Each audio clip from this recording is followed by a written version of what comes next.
Welcome back, everyone, to Vox Markets. My name is Paul Hill, and I'm delighted today to be able to speak to Dan Hanbury of River and Mercantile, one of the UK's smartest small cap investors. So welcome, Dan. Thanks very much, Paul. Thanks for having me on board. Now, we've had some really good and successful rollouts of the vaccinations in the US and especially in the UK.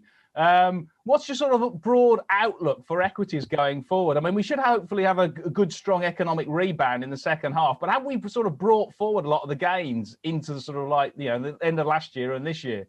Yeah, I mean, it's obviously it's been a tough time for the country, hasn't it, the last year with this COVID-19 for so many people. What's really lovely, even though we're in a quite, it's been tough with the weather bad and all this bad news about hospitals, but the great news that the shining light has been this vaccination news, hasn't it, that started in November.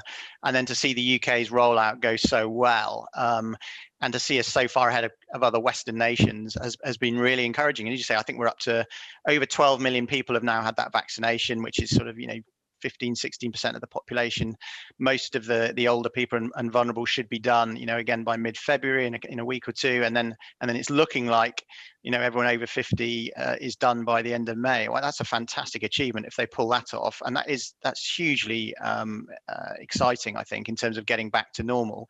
So I think you've got this interesting thing. You're undoubtedly going to get a strong recovery, I think, of sorts in the UK coming through at the end of this year and into next year, which I think it sets the scene very nicely, particularly for the UK economy and UK equities relative to other global economies. But the reality is, of course, this virus is going to be circulating for years. We know that globally, so it is going to be impacting in some shape or form. So I think what's nice, if you combine that, the fact that we've probably got now, we're going to have some of the best economic momentum in the world, probably in the UK. Combine that with one of the most unloved and cheapest stock markets in the world, the UK equity market. I mean, it's always traded at on average 18% discount to global markets over the last 30, 40 years. If you look now, it's on more like 30 to 40% discount. Yeah, I think it's at about 12 or 13 times PE compared to the S&P, which is about 25, I think. Yeah. So it's sort of like nearly half. It's a massive discount. You look at it on any kind of measures, blending PE, price to book, dividend yield, for example, is one we look at. Really big discount now, particularly since the referendum. Expectations are low. And that's partly because it is a value market. We've got quite a lot of cyclical components to the large cap part of the market. We've got oil and gas and mining and financial services, capital goods, consumer discretionary. They make up a large part of the market compared to the growth sort of tech sector like you have in the US. So that partly explains that discount, but it's extreme at the moment. And I do think you're going to see big sovereign wealth funds, global equity funds, globally looking at the UK now going, right, we've got a free trade agreement of sorts. Yes, there's going to be an economic drag from that over the next few years. We know that. But that's in the price. We're going to look beyond that. The 5 and 10 year, 20-year money is going to start saying, actually, we want to buy some UK to probably go with our Europe ex UK rather than looking at pan Europe. Maybe it's going to be a bit like Asia moving to Asia ex Japan. And Japan became its own area. Maybe we're going to become strategically more important now as UK and Europe ex UK. And I think that's quite exciting, having seen a lot of outflows from UK equities over the last few years. As I say, discounted valuations. There's still, as I say, there's a few things there we've still got to be careful of. Stalled productivity is a problem in this country, as it is in the US, and that isn't going away. Strong productivity coming through, presumably, because obviously a lot of companies have decided to actually shed a lot of cost over the last 12 months. I mean, whether it's offices and streamlining their, basically working from home and streamlining in other areas, and therefore that operating leverage, once the top line starts moving in the second half, should really sort of come through it, I thought. Yeah, that's absolutely right. Productivity has got structural elements and it's got cyclical elements, and we will undoubtedly see a strong cyclical rebound in productivity with, as the economies free up, people start spending, and that absolutely should be the case. I think. Yeah. And with in terms of the actual market, if the UK is a good place, and I agree with you in terms of sort of the rotation out of expensive markets into sort of cheaper, underperforming markets, is this going to be a sort of like a straight buy an ETF, or is this going to be more stock picking and selective to see the rotation? Because a lot of the areas, I mean, you've probably got half the market a long way away from all-time highs, and then the other half of the market, all the Zooms and the Teslas and these kind of guys have just gone to the actual, just rocketed. So you've got a huge dispersion of different price to value equations. I mean, are we looking at a stock pickers market, or are we looking at a straight just sticky money in a passive? I think as a global equity investor, it's been very difficult as a stock picker, isn't it? Because you've had these giant tech companies dominating the market. It's very difficult to beat the market. And actually, as an investor, you've been better off buying an ETF and just having exposure to all of that over the last few years. Interesting, if you look within the UK equity market, stock pickers have done a lot better. I think if you look at the all company sector, small cap and income sector, people have added value a lot more. It is a stock picking sector because of this dispersion that you talk about. We've still got one of the highest value dispersions within the UK equity market of any market. I think Japan's probably the only other market where, certainly on the blend of price to book, price to sales, cash flow yield, and dividend yield, which is the blend we tend to look at, we've got one of the highest dispersions, and that's very helpful because that's because we have the lowest level, I suppose. The bottom of it is so much. Partly because we're at the low level. You're absolutely right. We've got the low overall valuation. So I still think it is a stock picking market in the UK, but clearly there is euphoria in other areas of the market, and this is being driven by negative real rates. And you've got zero interest rates, and you get with the Fed backstopping, as it were, with increasingly debt monetization over the last 12 months, you get these narrative-driven markets like we haven't seen since the late 90s and 2000. And I was certainly investing back then as well. And there are lots of similarities. There's always differences as well, of course, but there are lots of similarities where you get these narratives driving markets. And actually, you've got to be really careful as an investor right now, particularly a professional investor, sort of being too intellectual about it and saying, well, I won't buy that stuff because it just looks ridiculous on valuations or whatever. You can get run over with these kind of behavioral markets that get driven by huge swathes of the population. We saw that last week with Reddit, didn't we? And all the shorters in GameStop and AMC. Exactly, and obviously, unfortunately, that ended badly for those private investors who've lost a fortune. Those caught holding GameStop at the top, and that's one has to be careful of that. But you're right. I mean, the hedge funds some of those hedge funds nearly went under, didn't they? Well, maybe some of them have gone under, but you've got to be really careful fighting these flows of money into these pockets, and we are seeing probably bubbles, but what's the definition of a bubble? It's something going up a lot that when it finally bursts, it happens rapidly and causes economic damage. If you say that's your definition, undoubtedly some of these we'll look back on and say they were bubbles, for absolute, for certain, because it just all the red flags are there, all the signs are there that we saw as I say back in 99, 2000. So many parallels. Yeah. But again, I go back to that era when I took over my first small cap fund.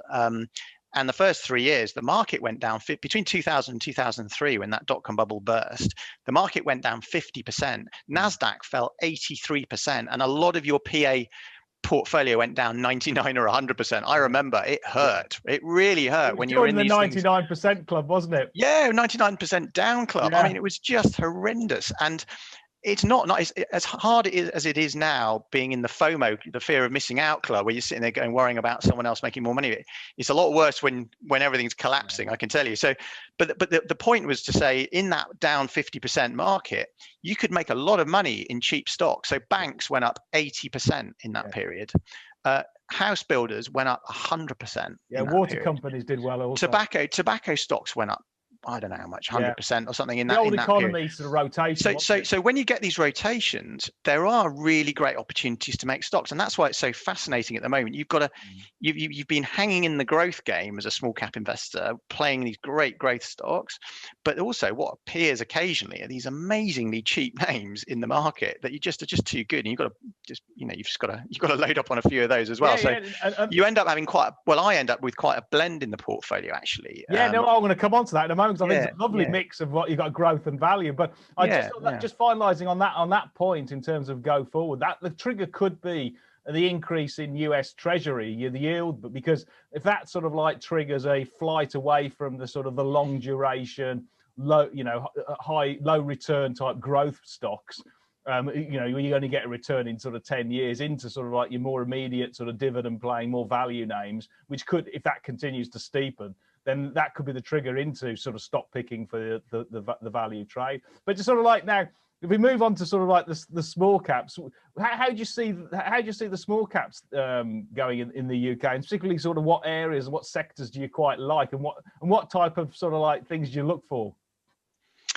Yeah, the small cap's a great universe to be looking in, because you've got this really wide universe still, unlike the FTSE 350, if you like. You've got so many different ideas to pick from, and they're very international in nature. A lot of companies that come and list in the UK are actually international companies. So obviously in the FTSE, 75% of the earnings or so come from overseas and only 25% domestic. Even in the small cap world that we're looking in, I always think about it in terms of 50-50. So about 50% of your earnings are actually being earned overseas. And we've got lots of global market leaders who are small cap stocks as well as domestic great companies. So you can really get a nice blend. It's constantly being reinvigorated with the IPO pipeline. There's been some really nice IPOs recently starting to come through again. It's been quite quiet over the last couple of years, but it's improving, and I think it will improve. So it's a great place to add value and add alpha for sure. It's much easier. I've run multi-cap funds since 2004, and it's much easier to add value in the small cap space than it is trying to get Diageo and Vodafone and Lloyds Bank right. There's much more market inefficiency, less analysts and more inexperienced analysts on the sell side following those companies that give a well-resourced buy side team like River and Mercantile a bit of an advantage, because we've got some very good analysts able to model the companies and give yourself a bit of an advantage. So I think it's nice. There's probably a nice spread of sectors in small cap as well, in that you haven't got these big sectors like oil and gas or banking or dominating the market, which is quite hard then, because the big macro factors swing those big sectors so much. It's quite hard to get that right, particularly when you've got global investors buying those stocks. So the nice thing about small cap, you've got much more balance in the sectors. So you've got big industrial sector, big consumer discretionary sector with lots of different types of company in those, and then you've also got a decent tech sector as well. There's actually a lot of really good tech stocks that are listed in the UK and are doing exceptionally well. So I see lots of interesting themes at the moment, which we like. We like buying market leaders, both global market leaders and domestic market leaders that are in our small cap universe. We like buying what I'd call the cyclical survivors after a crisis like we've seen with COVID, the COVID pandemic, or an economic downturn. So these are companies that are going to come out of this stronger. They're not only going to get the economic recovery, but we think there's another structural growth element that's going to drive them on. We also like defensive businesses still. We still like defensive growth business. You never know what's around the corner in terms of the economic outlook, and it's always useful to have part of your portfolio. The defensive growth. So we've got things like defense stocks. We've got healthcare. Healthcare is a really nice sort of sector still with lots of growth ideas. And then you've got diversifiers. And the other thing is I always like to try and deliver good risk-adjusted returns. So actually having some real diversification in the portfolio. For example, tech operates in its own cycle. The biggest industrial revolution of our time is the digitization of the economy right now. That innovation cycle is amazing. It's been going on my entire career, and I think it'll carry on for the rest of my career. Yeah. You want to be part of that. Don't sit on the side and say tech's overvalued. But yes, there's going to be some overvalued, loss-making tech stocks in the S&P. Absolutely, stay clear of them. But there's some really great businesses disrupting industries listed in the UK that we can play. And then I've even got insurance policies like gold, because a few of the gold equities, and they sometimes they're a drag on your performance. Don't get me wrong. We've got 4 or 5% in gold at the moment. But last year they did really well, obviously, because you got that kind of diversification benefit when everything else is falling out of bed.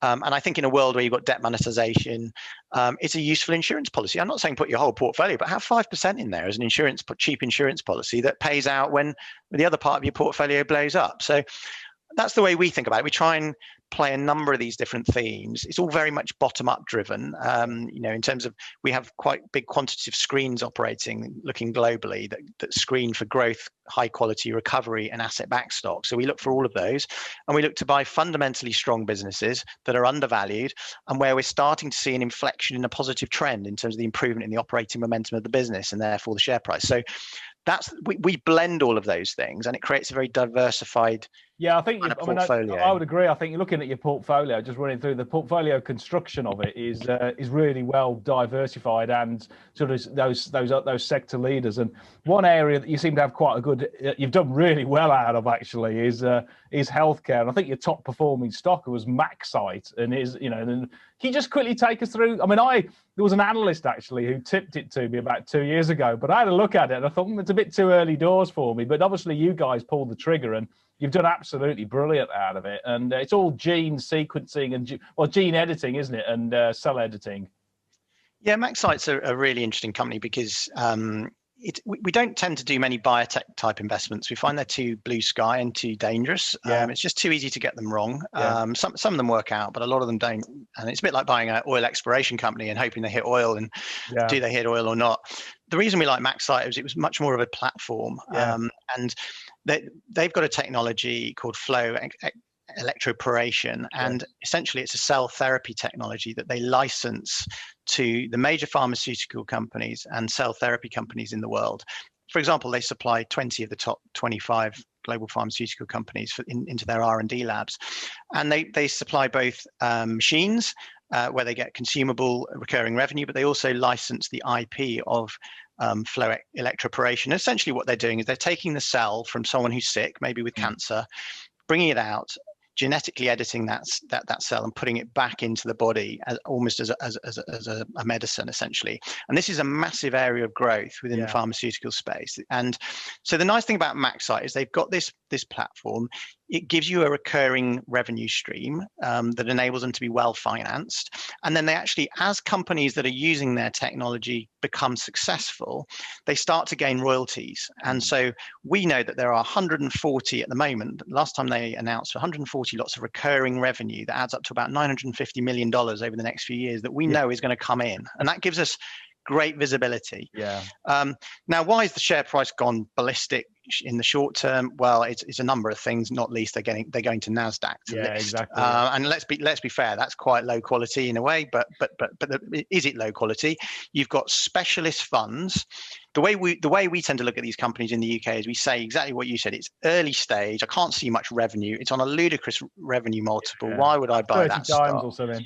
Yeah, why would I buy that? Now, what's happening is these specialist funds come in from the US, and there's about 4 or 5 have come in now in the last 3 or 4 months, and they're looking in detail at the drugs that Maxite's technology is actually enabling in all these different pharma, and they're taking a probability-based view that some of those are going to be big cancer drugs one day, and Maxite's going to get a very valuable royalty off that, and that's what drives the share price way beyond what your kind of classic British pharma analyst is looking at going. I'm totally with you, Dan. I've missed it, unfortunately. I mean, I've invested in Gilead, and they actually are a customer of Maxite because they do CAR T cells for immunotherapy. Yeah, well, they've got they've got remdesivir, which at the beginning of the whole COVID crisis was a really important therapy too. That's right. But in their oncology franchise, they use Maxite to basically, you take the T cell out of a individual.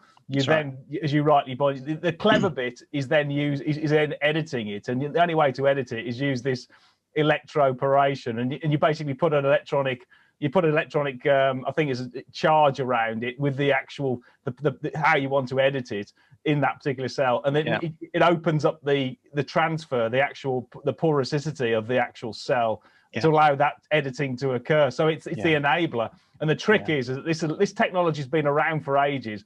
But they've hit the holy grail that when you put electric circuit on the T cell, it usually kills it. But they've managed to avoid the actual death of the healthy cell, and then you basically you then sort of like multiply the T cells. So I mean, it's world leading technology, no doubt about it. Yeah, it is. It's fascinating, and of course they've actually got their own CAR T drug they're working on as well, separately, which we thought they were going to spin out and have funded separately, but they've decided to keep it in house, which is quite interesting in itself. I mean, we're talking about that was our best performer last year, and it's actually carried on going up. Are you going to still keep it? Well, don't tell me actually, because it's up to you. Whatever you want to do. We're taking some profits, as you would expect, with this share price move, because it becomes a large part of the portfolio. But at the same time, it's got potentially a great future. Another one which is on the healthcare, which is really interesting, and is actually, when you look at the industry, is massively undervalued, is medica, which basically is telemedicine. And I think it does electrography sort of screening for cancer and for MRIs and for X-rays and this sort of stuff. But it seems to be on a really, I guess it's because it's been hit by COVID. It stopped the elective procedures. But If people want to have a look at this, what sort of attracts you to Medica? Because obviously, we were attracted to medica. Teleradiology seemed like a very sensible market to be getting into. This is where you need extra capacity in the market, and basically a radiologist can sit remotely all over anywhere in the world, and actually take scans. And then do the analysis and send the scans back, and so you don't need someone on site, if you like, a medical professional on site to look at the scans, and that has lots of productivity gains for a hospital. So that seemed like a very sensible, and they've got they had 2 or 3 different services, including Nighthawk, which was working extremely well. I think you've got to be a little bit careful about the low multiple at the moment, and we actually did sell that business a few months ago, and it's and it's not because of COVID. You're right, they've had a tough time with COVID, and but I think one of the things we were struggling with was barriers to entry, actually, and whether technology, you're getting better and better data analytics, better and better expert systems, if you like, within the healthcare environment. AI particularly. AI, and it's one of those areas where AI can actually really make a material difference potentially. And we did hold Medica for a number of years, but we would struggle to get to the bottom of whether they could retain those high barriers to entry, and we did actually move on probably in the early autumn last year. Another one you've done really well out of, only in the last couple of months, I thought you bought into Bytes, the IPO, which is a sort of like a value-added reseller of Microsoft software, I think, in the UK. I mean, I never even heard of it before. I saw it in your portfolio. It's interesting, isn't it? Because again, it's one of those things where you look at what's going on in NASDAQ at the moment, and then someone says to me, "Oh, there's an IPO coming to do with Microsoft," and my first thought was, "Well, I'm not going to touch that with a barge pole." Wrong time, what on earth's all that about? Bytes is interesting. It's the number 1 value-added reseller of Microsoft product in the UK, very dominant. And we decided to have a look at it, and actually, it's a really good business, very cash generative, great management team, with a very sensible strategy. And if you get any kind of economic pickup where you start to see the business cycle improving and you start to see companies investing again, are they going to be investing in productive capacity, or if they're in the services sector, office space and people? No chance. Probably not. What they're going to be doing is investing in software. They're going to start buying more software again. They want these productivity gains, and so I think the idea here is that that is going to play. That Microsoft suite of software is going to continue to play a very important role in businesses, across the UK and beyond. And Bytes are just a really good play on that. And the interesting thing is they came with a really strong track record, very sensibly set expectations in terms of the forecasts, and a reasonable multiple. And actually, it wasn't that kind of thing I expected. It was where they were going to be gunning for really high growth rates on a very high multiple, because that would have put me right off. But actually it didn't. It came on a very reasonable multiple. So we did participate in that, and we don't actually do many IPO. A lot, compared to a lot of small cap managers, we're quite selective. Well, 50% return in a month or 2 months is not a bad effort, to be honest. Happy days. But they don't all go. I mean, the other one we participated in last quarter was Conduit, which is reinsurance. Yeah, the reinsurance, and that hasn't done anything. That's still where it was when we bought it. But again, that's really interesting. Conduit is very different to Bytes, obviously, but Conduit is, as you say, it's a reinsurer, and the reason we think that's interesting is that the rate hardening cycle looks like it might start happening for the first time since 2006 in that insurance area. And we already own Lancashire.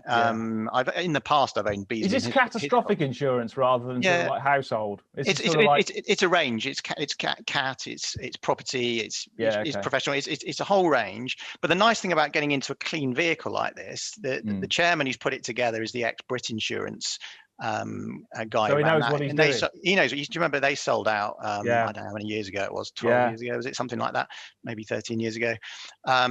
Serial entrepreneur in the reinsurance space, who's the CEO. He's bought and sold several businesses, and you get in at book value. Most of the time, these vehicles trade at 1.5, 2 times book, or even more. I mean, Hiscox got up to 3 times book at one point with its strong franchise, and you're getting in with no kind of pandemic liabilities like people like Beazley having to deal with at the moment.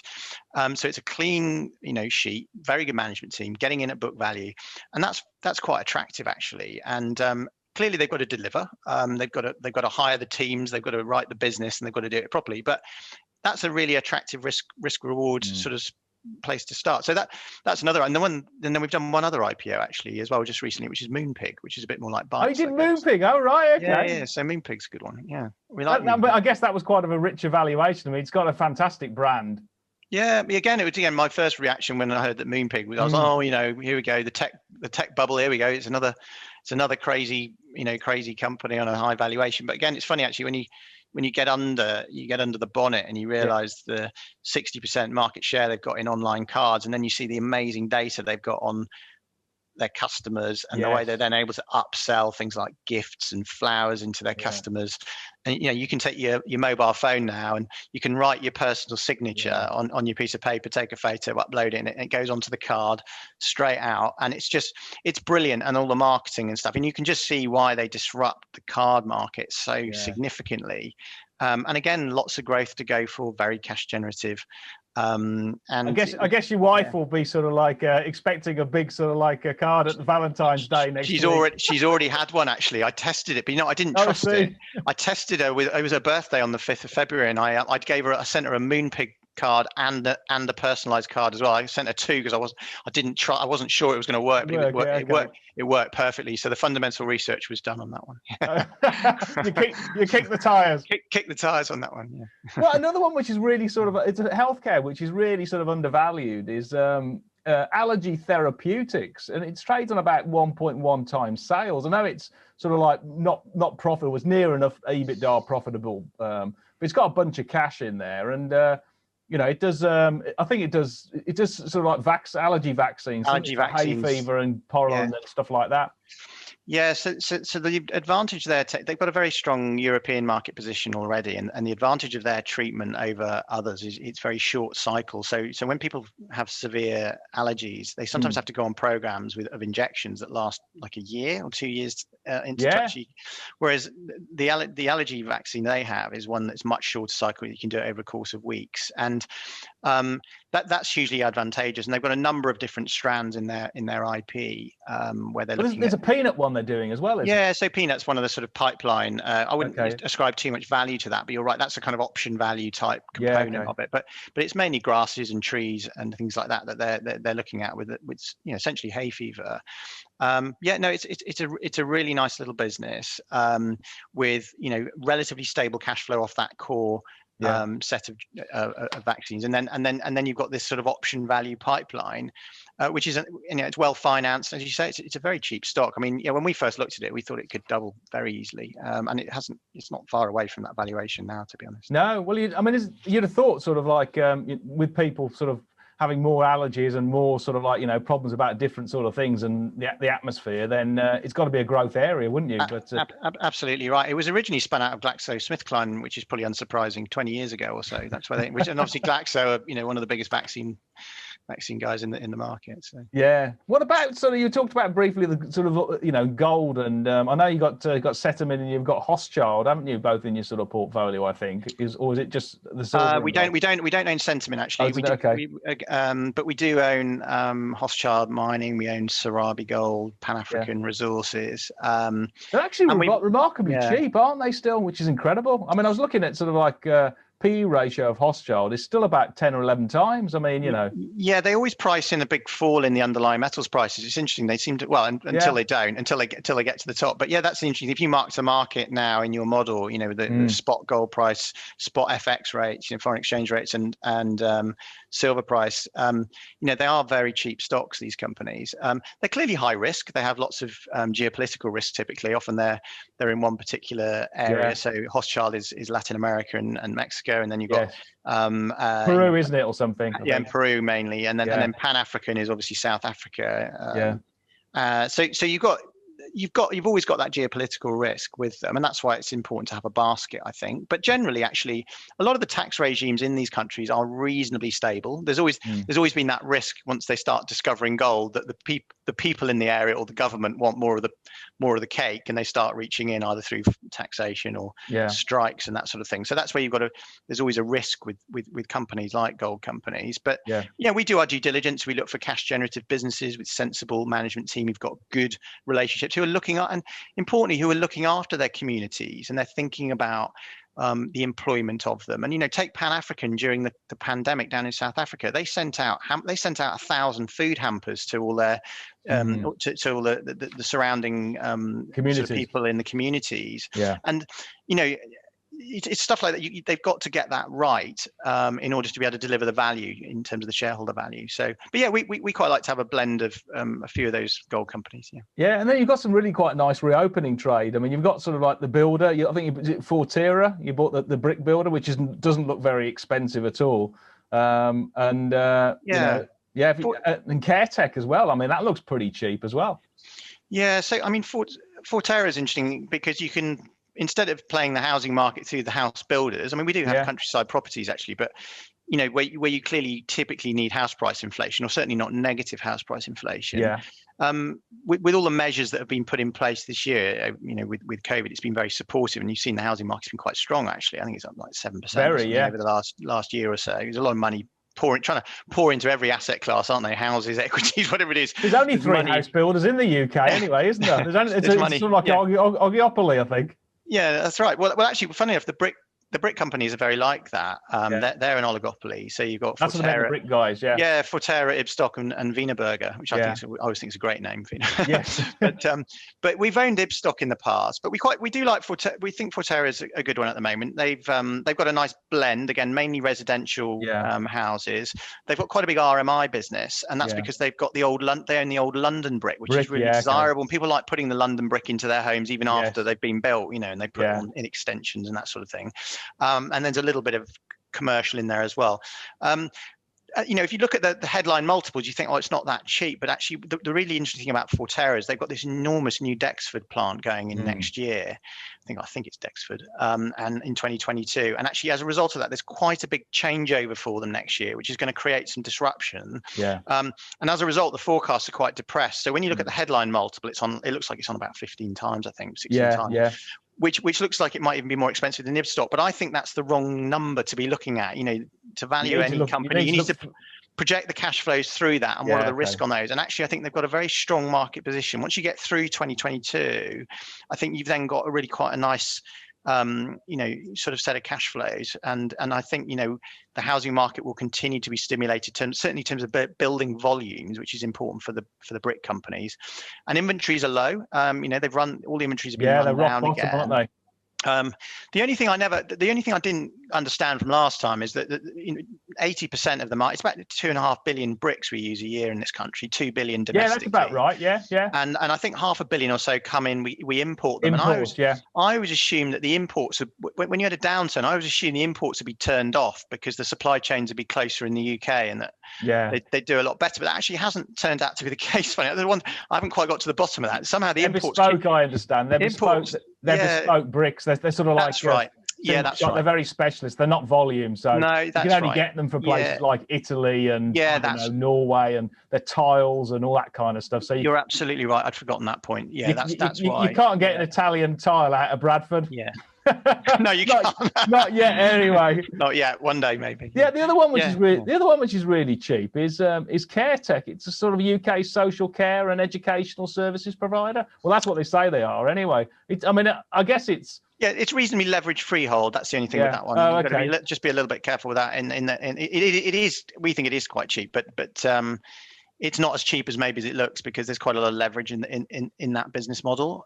So you just have to be slightly mindful of that. But yeah, that care home model is quite interesting. They've got some interesting technology as well, which is in that business. We've only got a pretty small position in that one actually. That's a relatively small one. But what about the diversified oil and gas? Because I noticed you haven't got any of the. Obviously, I suppose the small caps you wouldn't have Shell or BP in there, but is it a US shale and gas producer or something?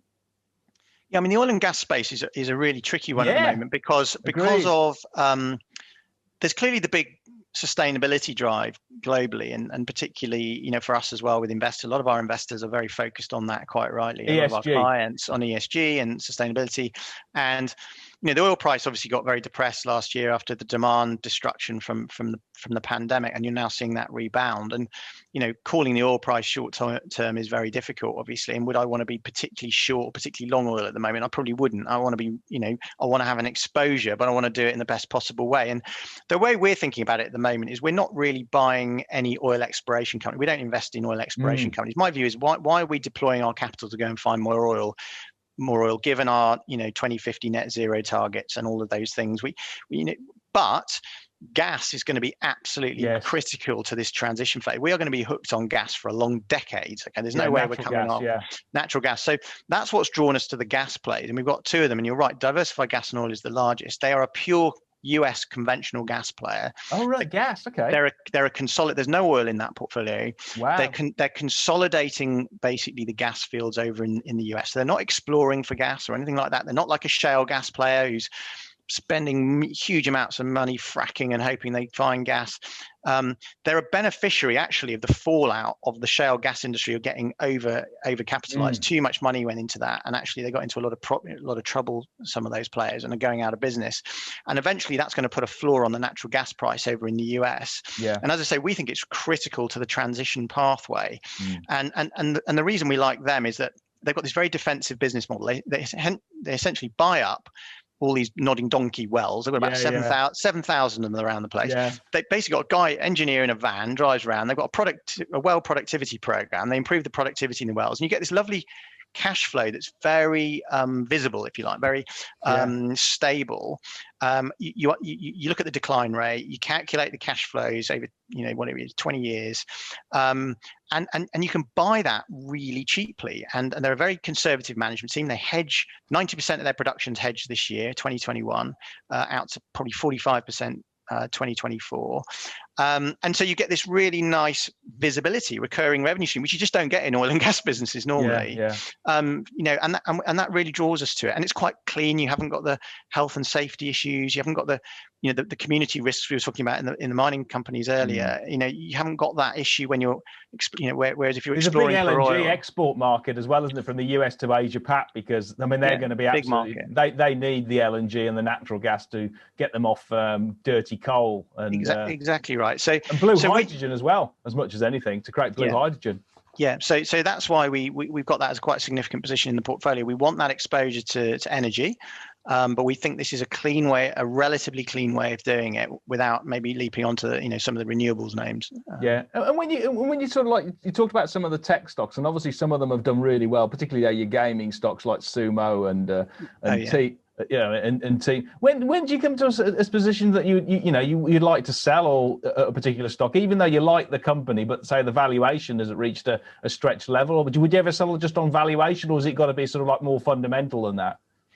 Yeah, I mean, our investment process or philosophy is called PVT: potential, valuation, and timing. So there's three key elements that are big drivers, and simply put, it's buying something fundamentally strong that's undervalued with improving timing. That, most investors are trying to do that, whatever they're trying to buy. But what we do is we specifically target different types, and we use a different blend of, if you like, valuation metrics and ways to analyze the company. If we're looking for a growth stock, it's different to just a high quality business or a recovery situation or an asset backed situation. So we apply a different blend of metrics depending on that. So it really depends. So if you look at a growth stock, like some of the ones we're talking about, some of the tech stocks and things, what we're looking for there is not to pay a really excessive multiple, but we're happy to pay over the odds. We're happy to pay over market multiple. A premium. We're happy to pay a premium for quality growth, but the key is the forecast. We're modeling the forecasts, and what we find is time and again with this growth space is that you get the good management teams are really smart at keeping guidance under a lid on guidance with the sell side, and then we can model it internally and see an upgrade pattern. And I think the biggest example of this was when we bought Fever Tree in the IPO at £1.80, and we rode it all the way up to 40 quid, and all the way up it was on 40 or 50 times, and my clients would say, why do you still own Fever Tree, Dan? I would say, well, we don't think it is on 40 or 50 times. We actually think it's on 30 or 40 times, which still sounds expensive, but that means there's a 25 or 30% upgrade coming next year. And it probably isn't going to go down when that upgrade comes through. So there's an element of that, what I call momentum investing, where you're looking for conservative forecast. You need strong IP, you need strong sustainability credentials. What is going to stop competition coming in and eating that market position? And we do simple things like looking at the gross margin of the business and seeing, you know, has it still got pricing power? Or unit economics. Are we seeing a deterioration? So coming to your point, valuation drives selling. So when the valuation after all of that gets too high, we start cutting. And sometimes we carry on running a small position. The most recent one was actually, funny enough, was Avon. We've owned Avon Rubber since it was like on a PE of 10. And it got up to 25, 30 times. And I was just going, this is crazy. You know, it's just too expensive. But we kept running and finally chips them out, I think at 35 times or something at the end of last year. So a lot of it's about running those winners and coming out on the valuation. The other thing is really important with the sell disciplines when things go wrong. You know, we get it wrong all the time, and you get the cycle wrong. You've got to have the discipline of selling and moving on. And again, part of our process is a screening process that monitors the existing portfolios, and the analysts are monitoring from a fundamental perspective. But when we see something deteriorate, like something that surprises us operationally, or maybe even the market's telling us something, maybe there's a timing thing in the share price is telling us. Sometimes when the share price rolls, it's telling you something. Like medica. And it's telling you something. What am I missing here? There's something in my analysis I'm missing, and it makes you go back. And one of the hardest things as an investor is when you've sold an idea into your colleagues, you've bought the business, and then you've got to and then it goes wrong 6 months later or 12 months later, and you've got to save face. Most people kind of go, it'll be all right, everyone, hang in there. That's often the wrong thing to do. Often, if you've got some really good objective data that's saying something's changed here, the information's changed, that gives you an excuse to go back and go, I've reevaluated, I got it wrong.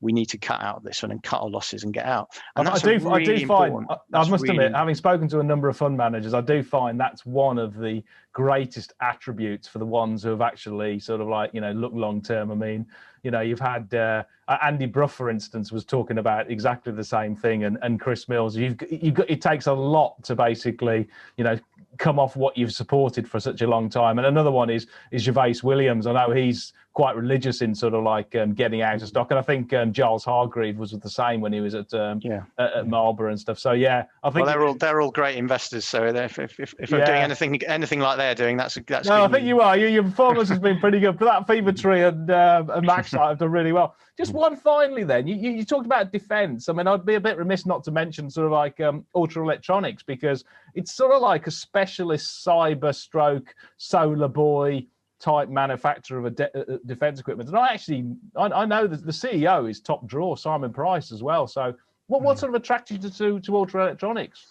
Yeah, do you know, I mean, I've followed Ultra Electronics on and off for 24 years since I was an industrials analyst, and it's gone through various cycles. And what attracted us back to it was it had gone through quite a difficult phase where organic growth had dried up. And a lot of short sellers, didn't it, about 3 years ago? Yeah, they made too many. Their core Sonoboy market had slowed down, and we'll come back to that in a moment. But and so they started making a lot of acquisitions, and actually what happened is the organic growth rate just dropped off in the business. It derated and it went nowhere for 4 or 5 years. And as you say, Simon Price has come in and they've refocused the business.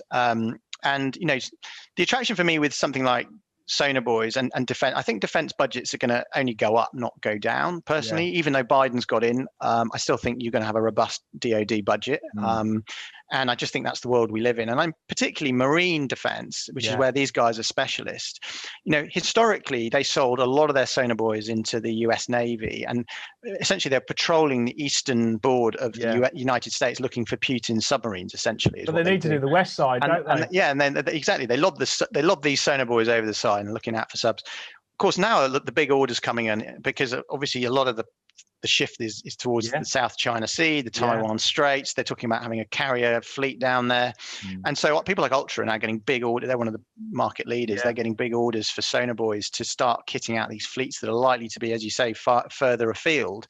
So that's quite an interesting growth dynamic. But again, they are quite good at focusing on these niche electronics. You say cybersecurity. It's all about data now, about simulation. A lot of simulations they're doing, combat simulations, and Ultra are just one of the top suppliers into that. So we think that's it's one of those economically insensitive sectors where if you can find a really good niche player, we also own Kinetics, another good one. Cameron's I mean, I slightly. don't know Cameron's that. a bit It's different, robotics, isn't it? Kinetics, bomb robotics, I think. Yeah, it's a lot of this sort of robotics, electronics, cybersecurity.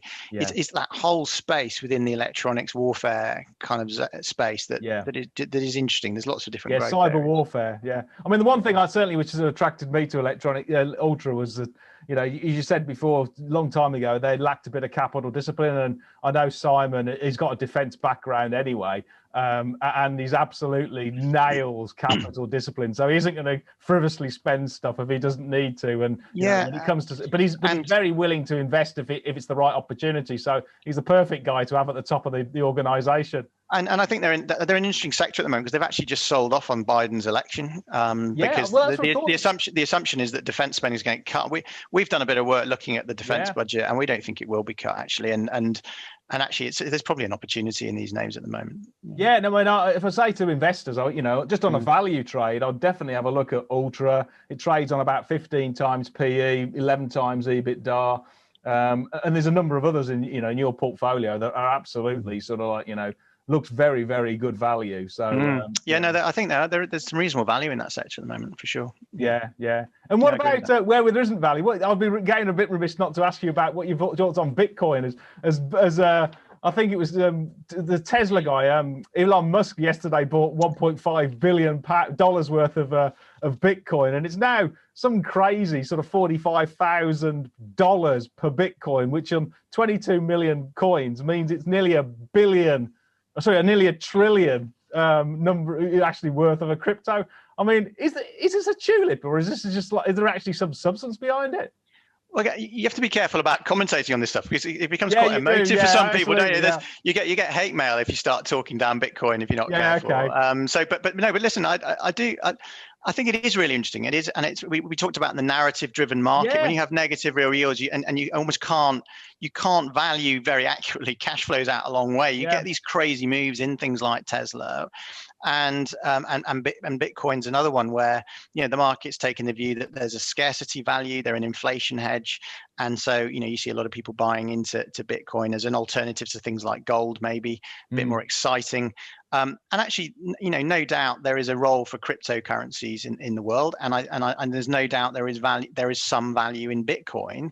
Trying to work out what that value is very difficult. The only thing I would say is that, the point of caution I would have is that whenever you get euphoric markets, or whenever you've had them in the past, you get huge frauds. You get financial fraud coming in. I'm not saying the whole Bitcoin. I'm not suggesting the Bitcoin market is fraudulent at all overall, but there will be parts of that market that may be fraudulent. And I say that because if you look back at, people like Enron in the dot-com bubble, and then we had Bernie Madoff. And what was Bernie Madoff and all the stuff going on around the housing bubble bursting in the global financial crisis. There's always fraudulent elements. And I think one of the things that I can't understand, I'm no Bitcoin expert at all, and I don't own it, but one of the aspects that worries me is that there are these big, what I call professional exchanges like Coinbase Pro, which, if you like, do it properly. They have $1 in the bank for every, if you like, for every Bitcoin. If you look at who's buying Bitcoin and how they're doing it, if you look at the analysis of how it's being bought, it's not being all bought with dollars and euros and yen. It's being bought with tethers, Tether.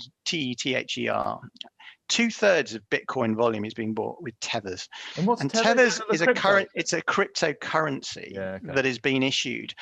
Now, the danger with that for me is that they are being investigated currently by the Attorney General of New York since 2019. And it's not transparent. You can't see any accounts that show that there's a dollar backing behind these tethers. And yet tethers are being issued at a phenomenal rate of knots. There was $2.3 billion of tether was issued in the first week of 2021 alone. Okay. Right. And where the danger lies here is that when you go to a big exchange like Coinbase, you can go and buy Bitcoin, and you can buy it with various currencies and things.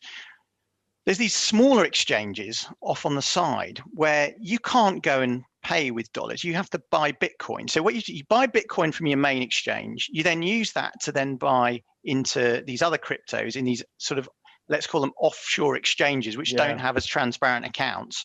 And you might say, well, why would anyone do that? Why would someone go and use one of these smaller exchanges? And it's leverage. The reason is you can go with your tethers and you can leverage not 2 to 3 times, you can leverage 100 times and buy with this levered tether, which might be asset backed, but I'm not sure it is. And this is all pouring into the cryptocurrency market, right? And that's my concern. Now, someone might ring up, maybe I'll get an email on the back of this and go, let me explain it to you, Dan. But that worries me when I see that kind of thing going off, where you've got what are these kind of like call offshore vehicles with massive leverage and margin debt in there, where you can't see any asset backing behind the currency that's then trading all these Bitcoins. What we're not saying is that that the Bitcoin hasn't got a role in society. It absolutely has, and decentralized currencies and all this sort of thing. I absolutely think there will be a value and they will change economies in the long run. But in terms of today, the speculation, the leverage speculation in Bitcoin, it looks dangerous to me. I mean, it's very, but who knows? Who knows? Yeah, it's to me, it seems very opaque, and I think the regulators are going to have a very good close look at it before they finally sign it off. Yeah, and all I'd say to people, if people want to play Bitcoin, fine, but just keep it to a bit like I was talking about an insurance policy with gold in my client portfolios. Think about it like that. Have 5% in there or 10% or whatever, and don't leverage yourself up 100 times. I read about this guy with his Vanguard. He had his Vanguard pension the other day. I know he was playing in GameStop. I read about this guy who had his, in his pension, and he put his whole pension, his Vanguard pension, into GameStop right at the top, and then cut out, having lost like 50% of his pension in like 2 days. He lost half his pension, and that's the danger, isn't it? You get sucked into these markets. It's very, very dangerous. It's okay to have a part of your portfolio having a play. Don't get me wrong, but 80-90%, you want your long term. Buy different ETFs and funds, invest for the long term, compound it up, and that's how you'll get wealthy. Not punting GameStop and Bitcoin. What are you just top level? What are you sort of the sort of the risks you're looking for? So you're watching sort of like, is it going to be another strain of sort of you've got basically got the virus that mutates and can change the efficacy of or decrease the efficacy of vaccines, or is it increasing, I don't know, corporation tax, or is it a steepening yield curve, or what sort of like is on your radar for potential sort of macro risks? Yeah, I mean, I think the sky high margins and valuation of the US market gives cause for concern. I just on any kind of measure, I look at long term charts, historic measures, and it doesn't make sense to me that's going to stay. Multiple compression. Yeah, I think you get multiple compression, so I think that's dangerous, and I guess how that then impacts and has flowed through to other financial markets is potentially quite a risk at the moment. What's going to be the catalyst? Who knows? I think COVID's really interesting. I mean, we've, in a way, we're going through the 5 stages of grieving, aren't we? With COVID, there was that denial stage at the beginning when we thought it was just a Chinese phenomenon, and we sort of said it's not going to impact us. Then you get the anger phase when it hits us, and suddenly there's that first wave, and then everyone's really angry because either you thought the government didn't do enough to protect us, or you were someone who says, I don't want to wear a mask, and you're intervening with my society too much, and you're killing the economy. There's anger. Then you kind of, whatever the next stage is, you have a big debate, and you get the kind of decision making on the economy versus protecting lives. You're now probably in that depression phase of grief, where you're in the middle of the winter and you're seeing a lot of bad data, and you're worrying about vaccines being effective or not. And obviously there's a lot of hope there, and I think, and I don't think we're quite ready yet to get there as a population, but I think there is going to have to be an acceptance stage, and the acceptance is, yes, this is really exciting news about the vaccines, but it is likely to be like the flu. This is going to be with us for a long, long time, this coronavirus. And I think, I'm not sure the market is necessarily focused on that acceptance yet of longer term, this circulating, needing vaccines and boosters every year like flu jabs. And 4 times out of 5, our brilliant, medical guys will get it right, and they'll protect, and everything will carry on as normal. But maybe 1 in 5, they don't get it right, and they get the wrong strain or wrong variant, and then we go back to having to have social distancing and lockdowns again in the future. So these are risks, I think, in the longer term that will, and then in a very short term, the one thing I'm watching, I spend a lot of time. I actually analysed COVID quite carefully in the early months in January, February, March last year. I was watching it, every day. Yeah. And actually, it was quite interesting because the market was a bit slow on it, as you know. It was. Well, I was a bit slow on it as well. So yeah. Yeah. So we actually managed to move our portfolios in February last year a bit, which was helpful because we could see how dangerous it was.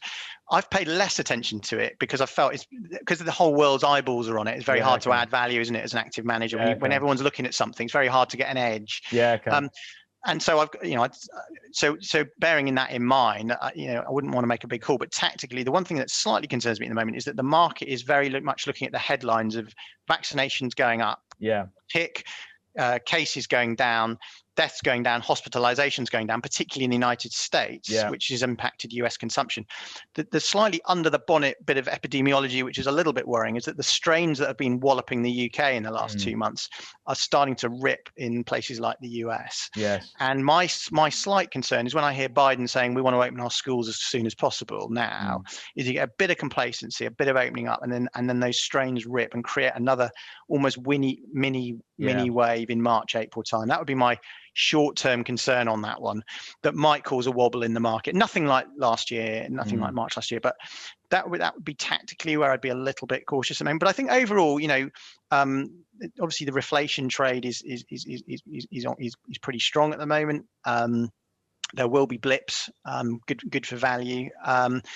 I mean, risk's one of those things. Wherever you look, something else comes out. Yeah, I know. Yeah, exactly. You think China's your risk, or you think maybe it's bond yields, and then something else happens, like the oil price goes up, or there's always a myriad of risks to manage. And I think one thing we try and do is constantly buy cheap insurance policies in our portfolio, if you like. So we kind of think, how can we get an exposure to something that helps us in that scenario? If that risk comes through, what's going to win in the portfolio for us to offset stuff other way. Well, it's certainly been a successful strategy because I think your returns have been stupendous, really, compared to the benchmark. So really well done on that, Dan. Just coming to the end then, where would be the best place if investors want to actually put some money into the sort of the River and Mercantile funds? How best to do that? Is it best to go on the website or to go through their IFA or just contact you direct? We're on most of the big platforms. So the River and Mercantile Small Cap Fund and Income Fund, the other one I run, they're on most of the big platforms. So you can go through those. Wealth.